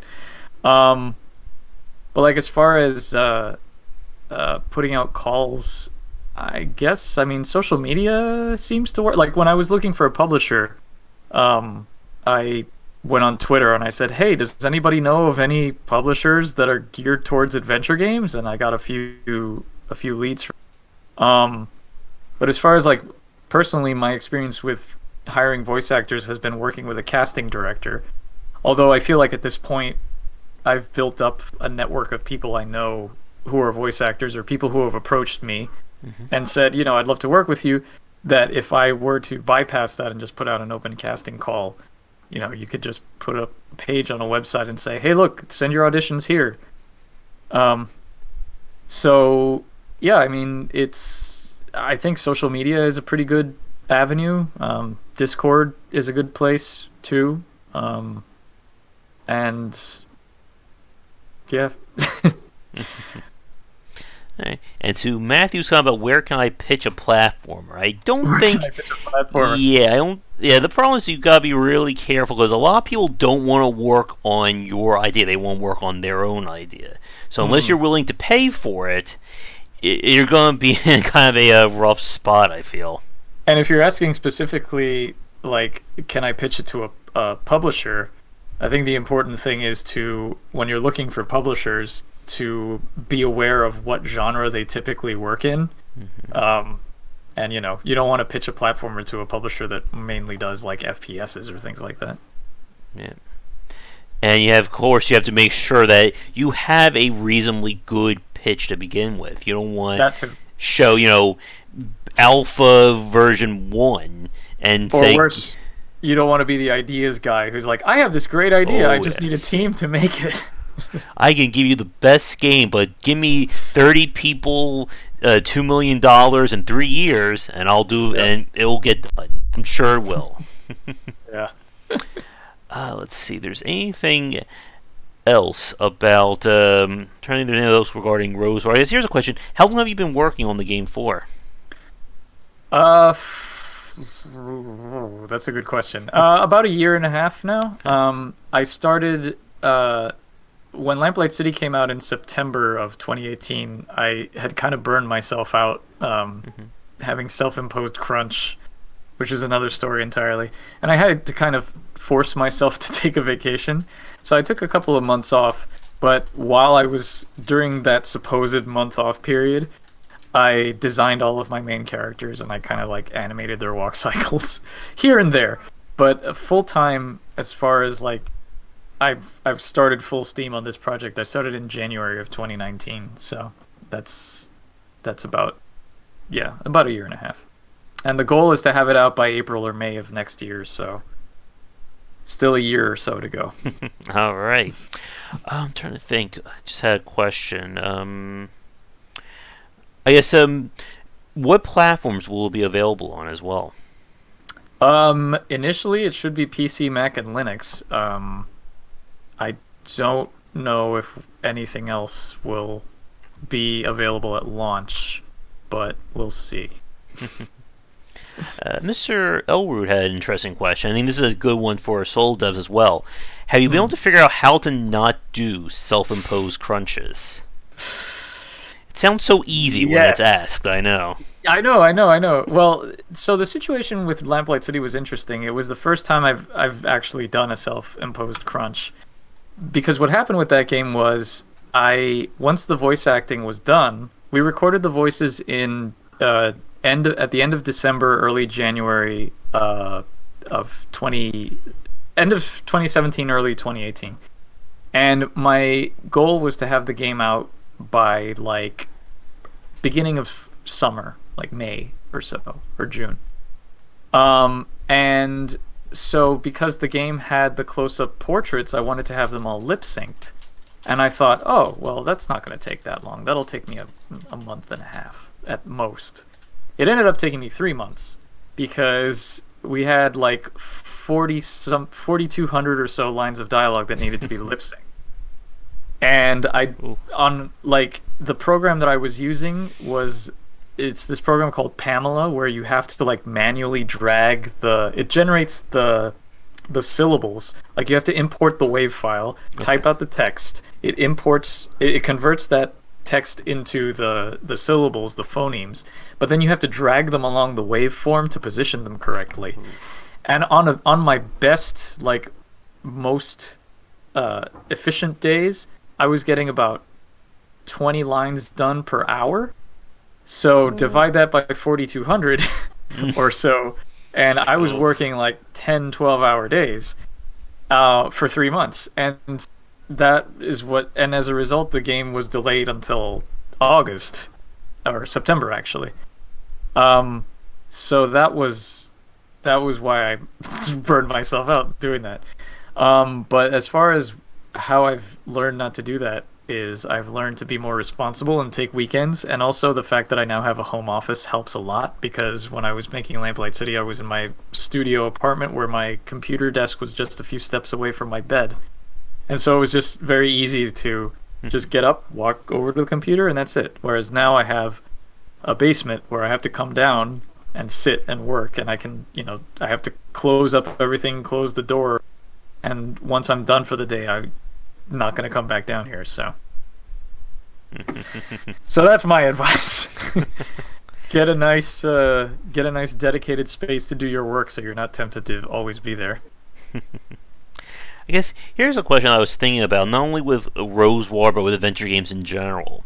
That whenever I talk to developers who work on adventure games, I always ask them the kind of audience or the difficulty that they're kind of designing their game around.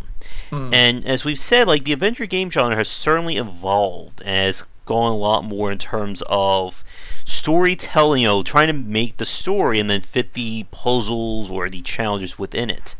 With Rosewater, I guess, do you think about, I'm not sure if difficulty curve would be like the right word for this, but I guess what like the challenge of the game is going to be? Do you mean what is the challenge of the game overall? I guess like what you're expecting to like stump or test the player with when they're playing. The puzzles? I'm not trying to design, like I said before, I'm trying to design obstacles rather than puzzles. So it's not like, the challenge is going to be figuring out how to deal with situations. Like, how do I get into... So, as an example, like, when the game starts and you go to the newspaper office and your boss, the newspaper person, hires you and says, okay, look, go and find this guy and interview him. The challenge is now go find this guy. So you have to track him down. When you track him down, you're told, oh, he's not seeing anybody right now, but you can go see his show and he'll be free to talk after that. Okay, so now the challenge is let's go see his show. You get to the show, there's a guy in front of the door who's like, oh, I don't have any tickets. Maybe I can sneak you in if you can find me a ticket, or sorry, if you do me this favor. At which point you can either be like, okay, I'll do you the favor, or I'm not going to do you a favor, and you can punch him out. And if you decide to do him the favor, you have to go and then deal with that and figure out how to solve that particular obstacle. Whereas if you punch him out, you bypass that whole thing, but you miss a sequence, and you get a different outcome from that. So yeah, it's puzzles, but it's not like there are puzzles. I want to make that very clear. It's not like, choose option A to say this and then the story will get. It's not an interactive movie where you have to sit there and just click. It's definitely very much an adventure game.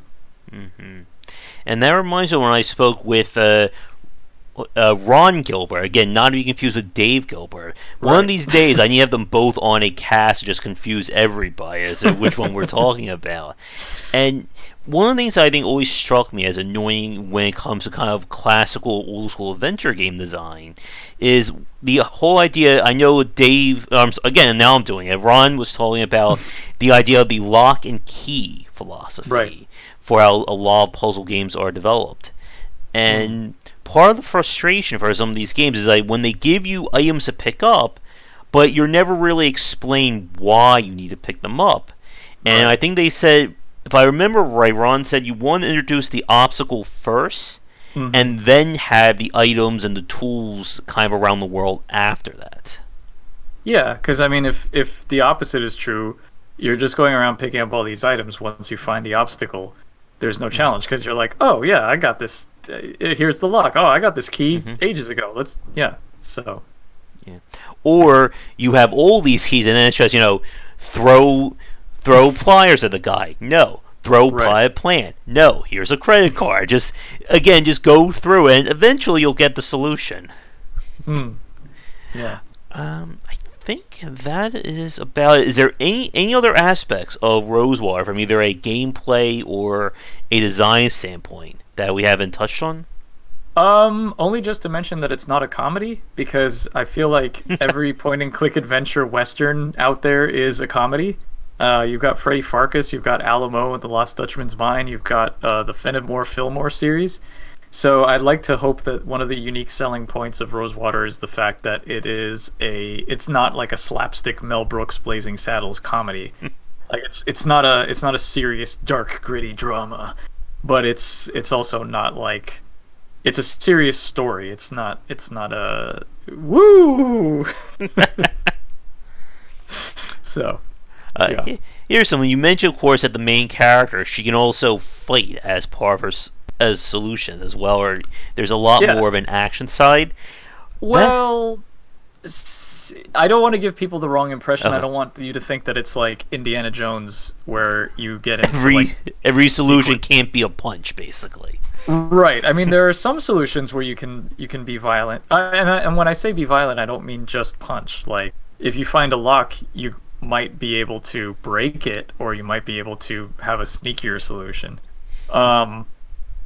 Yeah. I mean, that's just part of the yeah. There's no action sequence, and like when I mentioned the bar fight before, like the bar fight is happening in the background. You're not actively involved. The puzzle involves diffusing the bar fight and figuring out how to make it stop so that you can then continue. So yeah, I mean, there's some action sequences like the shooting, like I mentioned, but it's not mandatory. And yeah, it's not. There's no like. There's not going to be any key pressing action sequences to punch or fights or anything like that. All right. It's just designing for her character the fact that she does have this violent past, and you can choose how to roleplay her. Like, do you want her to leave this past behind like she's trying to do, or do you want her to slip back into her violent ways and struggle with that? So, a little wiggle room there for the player to roleplay. All right. I guess here's a final question. This may be spoiler-y, but we'll see. Does Rosewater have multiple endings to it that the player can kind of figure out or unlock? I haven't actually written the ending yet, but it's not going to have different endings in the sense of like a wildly different outcome to the story. It's to like Harley's story, but my idea in my head, my vision in my head right now is that the final scene is going to be her returning after this journey, sitting at a typewriter and like writing up the story of the journey and then like telling you what happened to everybody. So that will vary. Okay. But as far as like the outcome, it's pretty much going to be the same with some minor variations. But I didn't want to do the whole like branch crazily ending thing. So. All right. Sounds good. I think with but we'll see. Dun, dun, dun. Yep. I think with that, I think that's everything that I have to say. So, I guess to end this cast on, do you have anything you would like to say to the fans, or anything like final thoughts on adventure game design? Well, to the fans, I want to say thanks for your support. If you are interested, if you're watching and you have no idea who I am and you've never heard of any of my games, I would encourage you to maybe check them out. You can check out my Twitter at Grundislav Games. That's Grundislav Games, all one word. I usually post work in progress stuff for the games I'm working on, in this case Rosewater. I post about development streams that I do, usually art stuff, sometimes coding, sometimes voice acting, editing when it gets to that point. And yeah, all of my games are available on Steam and GOG. It's a Golden Wake, Shardlight, and Lamplight City currently. Oh, wait. Yes, there's only 3, right? Yeah.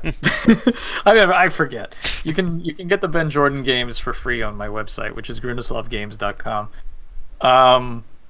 And yeah, if you have played Lamplight City and you enjoyed it and you haven't left a review, I'd appreciate if you left a review, because that helps.